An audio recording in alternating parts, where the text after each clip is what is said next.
হ্যাঁ আমার I love you. তুমি মুখে মাস্ক লাগিয়ে আই লাভ ইউ তোমাকে না দেখে আমি ভালোবাসবো না। দেখে প্রেম হবে, না দেখে প্রেম নেই। ফিল্টার কোনো প্রেম চলবে না। ফিল্টার প্রেম আর ডাকাতের প্রেম বাসনাতে ভেঙে যায়। কথা বলেন, আল্লাহ যা দিয়েছে ওটাই যথেষ্ট। কথা বলেন ঠিক কিনা? তোমার কথা আমার কথা মানতে হবে। কিসের ফিল্টার? ফিল্টার আল্লাহ যা দিয়েছে এটাই কি যথেষ্ট, এটাই সুন্দর। এই জায়গাটা আল্লাহ চেহারা আছে চয়েস করে বানিয়েছেন। কালো হয়েছে বলে কি ঘৃণা করবো? খাটো হয়েছে বলে কি ঘৃণা করবো? লম্বা হয়েছে বলে কি ঘৃণা করবো? মোটা হয়েছে বলে কি ঘৃণা করবো? খাটো হওয়া থেকে ঘৃণা করবো? চিকেন হওয়া থেকে ঘৃণা করবো? দরিদ্র হওয়ার কারণে কি ঘৃণা করবো? না, আমাদের একটাই পরিচয়। কেউ ইঞ্জিনিয়ার, কেউ অ্যাডভোকেট, কেউ আইনজীবী, কেউ বক্তা, কেউ পীর, কেউ ওসি, কেউ ডিসি, কেউ চেয়ারম্যান, কেউ এমপি, কেউ মন্ত্রী। একটাই পরিচয়, আমরা মানুষ। এটাই বাংলাদেশ, মানবতার বাংলাদেশ চাই। কথা বলেন ঠিক কিনা? কি চাই? মানবতার বাংলাদেশ চাই। Humanity is a very important element for our life. মানবতাই হলো শ্রেষ্ঠ সম্পদ। কথা কানা বাঁচবে। আজকে আমাকে একটু সময় দিবেন ইনশাল্লাহ? আধা ঘন্টা সময় দেবেন তো তোমাকে? না, যেহেতু আমি সময় নষ্ট করে ফেলেছি, রাস্তাটা দিয়ে তো ব্যস্ত লাগছে, আপনারা জুলুম করতেছেন আমার প্রতি। আপনি সারা রাত বলছেন মানে আপনার ইনসাফ শেষ।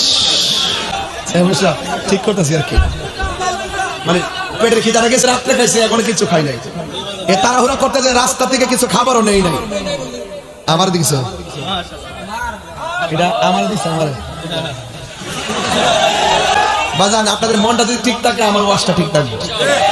আপনারা জানেন যে আমি একটু মনের মাধুরীতে মিশে কথা বলি। আসলে কাদাইতে সবাই জানে না, হাসাইতে সবাই, চেতনা দিতে সবাই। আমি একটু চেষ্টা করি, আমি যেদিকে যাই অডিয়েন্স সেদিকে যাই। আমি অত্যন্ত হাট মানুষ, আপনারা চিনেন না আমাকে? খুব কঠিন, আমি কাহার উপরে পড়ি না, আমার উপরে পড়লে ছাড়ি না। এটা সবাই জানে। মামলা দিছে, অনেক মামলা দিছে। আমি বলছি আমার মামলা দিয়ে লাভ নাই, আমার মামলা না দিয়ে এই জায়গাতে একটা দুর্নীতিবাজের মামলাটা দেন, দিয়া নিয়ে জেলের ভিতরে ঢুকান, একটা সুদ করে নেন, একটা ঘুষ করে নেন, নিয়া ওই জেলের ভিতরে ডুহাইয়া বাম্বু দেন। ফেরারির মতন যাযাবরের মতন ঘুরতেছি, আমার নিয়ে লাভ কি? আমি ধর্মের খেদমত করি। কথা কোন ঠিক না? অস্ত্র কয়টা? অস্ত্র কয়টা? এক নম্বর হিকমত, দুই নম্বর সুন্দর ব্যবহার। আমার নবী বলেন দুইটা জিনিস মানুষকে বেশি জান্নাতে নিয়ে যাবে। এর মধ্যে একটা হলো তাকওয়া, আর একটা হলো হুসনুল খুলুক, সৎ চরিত্র। আমার নবী ঘর থেকে বের হয়ে যখন তিনি চলে যাবেন এমন একটা জায়গায়, যেই জায়গার মধ্যে কোনো ধরনের মুসলমান নাই, সবগুলা কাফের। জায়গাটা কি স্বাভাবিক না অস্বাভাবিক? আমার নবী খেদমত করলেন। বেদিনের কাছে দিনের দাওয়াত দেওয়ার নাম হলো তাবলীগ, আর মুসলমানদের কাছে এই যে কোরআন সুন্নাহর শিক্ষা দেওয়ার নাম হলো তালিম। তালিম আর তাবলীগ এক জিনিস না। আমার দেশের তাবলীগের নামে যা হয় এটা তাবলীগ না, এটা হলো তালিম। তালিম হয় মুসলমানদের কাছে, আর তাবলীগ হয় বেদিনের কাছে। কথা বলেন না? আজকে এত কঠিন জিনিসটা আমরা সহজ করে বলাইছি, তেল্লার মতো তেল দিতেছি। এই জন্য ইহুদিরা মুসলমানদের কিছু লোকের হাত কইরা ফিলিস্তিনের মুসলমানদের উপরে বর্বর হামলা চালাইছে। কথা বলেন ঠিক কিনা? আজকে মুসলমানরা বারবার মার খাইতেছে একমাত্র মুনাফিকের কারণে। কথা বলেন ঠিক কিনা? কোরআনের মধ্যে বলেছে মুসলমানদের প্রকাশ্য শত্রু হলো ইহুদি। কথা বলেন ঠিক কিনা? আমার নবী, আপনার নবী আয়েশা সিদ্দিকা রাদিয়াল্লাহু তাআলা আনহাকে ডাক দিয়ে বলে, আয়েশা আমি চলে যাচ্ছি দিনের খেদমতের জন্য। আমার নবী যখন চলে গেলেন ওই কাফের এরিয়ায় একটা মুসলমান নাই। আমার নবী, আপনার নবীকে প্রশ্ন করা হয় আপনি কে? আমার নবী, আপনার নবী বলেছেন আমি হইলাম আল্লাহর বন্ধু। কাফেররা প্রশ্ন করে আল্লাহকে, তখন কাফেররা মূর্তির পূজা করে। অথচ আমার নবী, আপনার নবী ওই দিন বলতে পারতেন, কথা ঘুরিয়ে নবী বলতে পারতেন, কিন্তু নবীর আদর্শ ঘুরাইয়া নয়। আমার নবী বলেন তোমরা আমাকে বলেছো আমি কে? আমি বললাম আল্লাহর বন্ধু। আবার প্রশ্ন করছো আল্লাহকে। দেখেন আমার নবী কেমনে হিকমতে উত্তরটা দিয়েছেন। হিকমতে উত্তর দিয়েছেন। আমার নবী, আপনার নবী বলেন আল্লাহ হলো তিনি যিনি তোমারও বানাইছে আমারও বানাইছে। আর বড় করে বলেন সুবহানাল্লাহ। এরপরে কয় কি ব্যাপার? যে আল্লাহ আমাদেরকে বানাইছে, আমাদের অস্তিত্ব ছিল না, আল্লাহ রাব্বুল আলামিন আমাদেরকে অস্তিত্ব দিয়েছেন, কিন্তু সেই রবের কাছে আমাদেরকে ফিরে যেতে হবে। ফিরে গিয়ে ভালো মন্দের ব্যবহার করতে হবে, ভালো মন্দের সব জবাব একজনের কাছে দিতে হবে। জবানটা খুলে বলুন তিনি কে? একটা ফোন পাওয়া গেছে, আচ্ছা মাশাআল্লাহ, একটা মোবাইল পাওয়া গেছে। আব্দুল আলিম মেম্বার সাহেবের বাড়ি থেকে আনবেন। একটা মোবাইল পাওয়া গেছে, যদি কেউ হারায় থাকেন আপনি এখনই চলে যান, আপনি উপযুক্ত প্রমাণ দিয়ে মোবাইলটা নিয়ে আসেন। বাহ, দিনের মানুষ ইতিহাস করে দিলেন আজকে। মারহাবা জোরে বলেন, আর জোরে মারহাবা জোরে বলেন না। নবী আমার নামাজের সাজদায় গেল, কাফেররা নবীর পিঠ মুবারকের মধ্যে উটের নারী বুড়ি আন্না চাপায়া দিছে। আমার নবী নামাজ শেষ করলেন, দেখলেন কাফেররা দেখতেছে নবীর এত আঘাত করার পরেও নবী পাল্টা আঘাত করে নাই। কিছু কিছু কাফের বলতেছে এত সুন্দর চেহারা, সুবহানাল্লাহ, এত সুন্দর নম্র, এত সুন্দর ধৈর্য, যারা মানলেও কথা কয় না, যারা আঘাত করলেও প্রতিশোধ নেয় না। ইসলাম মানে প্রতিশোধের নাম নয়, ইসলাম মানে হলো ক্ষমা করে দেওয়ার নাম।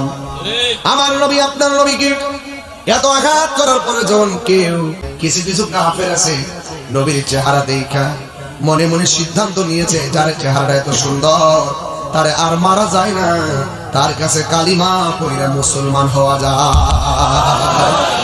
অস্ত্র নাই, লাঠি নাই, শুধুমাত্র একটা ধৈর্য। ধৈর্যের ফল শুধু দুনিয়াতে না, ধৈর্যের ফল আখিরাতেও পাওয়া যায়। আল্লাহ রাব্বুল আলামিন কোরআনের মধ্যে বলে দিয়েছেন, ওয়ালানাবলুওয়ান্নাকুম বিশাইইন মিনাল খাউফি ওয়াল জু'i ওয়া নাকসিম মিনাল আমওয়ালি ওয়াল আনফুসি ওয়াস সামারাত ওয়া বাশশিরিস সাবিরিন। আল্লাহ রাব্বুল আলামিন বলেন, আমার প্রেমিক যারা হবে, আমার আশিক যারা হবে, আমি আল্লাহ তাদেরকে ভয় দিয়ে পরীক্ষা করব, আমি আল্লাহ তাদেরকে অভাব দিয়ে পরীক্ষা করব, আমি আল্লাহ তাদেরকে রোগ বিমার দিয়ে পরীক্ষা করব। এই রোগ বিমারের মধ্যে যারা ধৈর্য ধারণ করে থাকতে পারবে, আমার আল্লাহ বলেন এই দুনিয়ায় যারা আমি আল্লাহর জন্য পরীক্ষা দিবে, আমি আল্লাহ হাসরের ময়দানে তার ফার্স্ট ক্লাস রেজাল্ট হিসেবে জান্নাত দিয়ে দিব। এই দিক দিয়ে আমার নবী কাফেরের বাড়ি, নবী আমার তাবলীগ করতে গেছেন, আর এই দিক দিয়ে আবু বকর সিদ্দিক রাদিয়াল্লাহু তাআলা আনহু আমার নবীর মেয়ে, নবীর স্ত্রী, যার নাম হলো হযরত আয়েশা সিদ্দিকা। আয়েশা সিদ্দিকা কিন্তু আমরা দিরাইয়ের আয়েশার মতন না, যে আয়েশা নবীর কাছ থেকে যখন হাদিস শুনতেন ডাইরেক্ট মুখস্থ করে ফেলাইতেন। পৃথিবীর মধ্যে 7 জন রাবী আছে সর্বোচ্চ হাদিস বর্ণনা করেছেন, এর মধ্যে একজন হলো আয়েশা, যিনি 2210টি হাদিস বর্ণনা করেছেন। হ্যাঁ যুবক ভাইরা আমার, আয়েশা সিদ্দিকা এত সুন্দর, এত সুন্দরী আমার নবী আপনার নবী। এই সুন্দরের কারণে আয়েশা সিদ্দিকাকে হুমায়রা বলে ডাকতো। হুমায়রা শব্দের অর্থ, হুমায়রা শব্দটি আহমারুন থেকে, ওই আহমারুন শব্দের অর্থ হলো লাল, আর হুমায়রা শব্দের অর্থ হলো লাল সুন্দরী। জোরে জোরে কি সুবহানাল্লাহ বলা যাবে না? নবীর স্ত্রী হযরত আয়েশা সিদ্দিকা রাদিয়াল্লাহু তাআলা আনহা ওই বাড়ির মধ্যে একা একা। আয়েশা সিদ্দিকাকে যার কাছে প্রশ্ন করা হয়েছিল, আয়েশা আপনি তো নবীর সঙ্গে ঘর সংসার করেছেন, আপনি বলুন না নবীর চরিত্রটা কেমন ছিল? আয়েশা সিদ্দিকা বলে, ও পৃথিবীর মানুষ, নবীর চরিত্র যদি আমার কাছে জানতে চাও, গোটা কোরআন শরীফটাই নবীর চরিত্র। কোরআনের মধ্যে কোনো সন্দেহ আসেনি, ওই নবীর চরিত্রের মাঝেও যারা পরিমাণ কোনো সন্দেহ, কলঙ্কের কোনো দাগ নাই, ঠিক কিনা বলেন?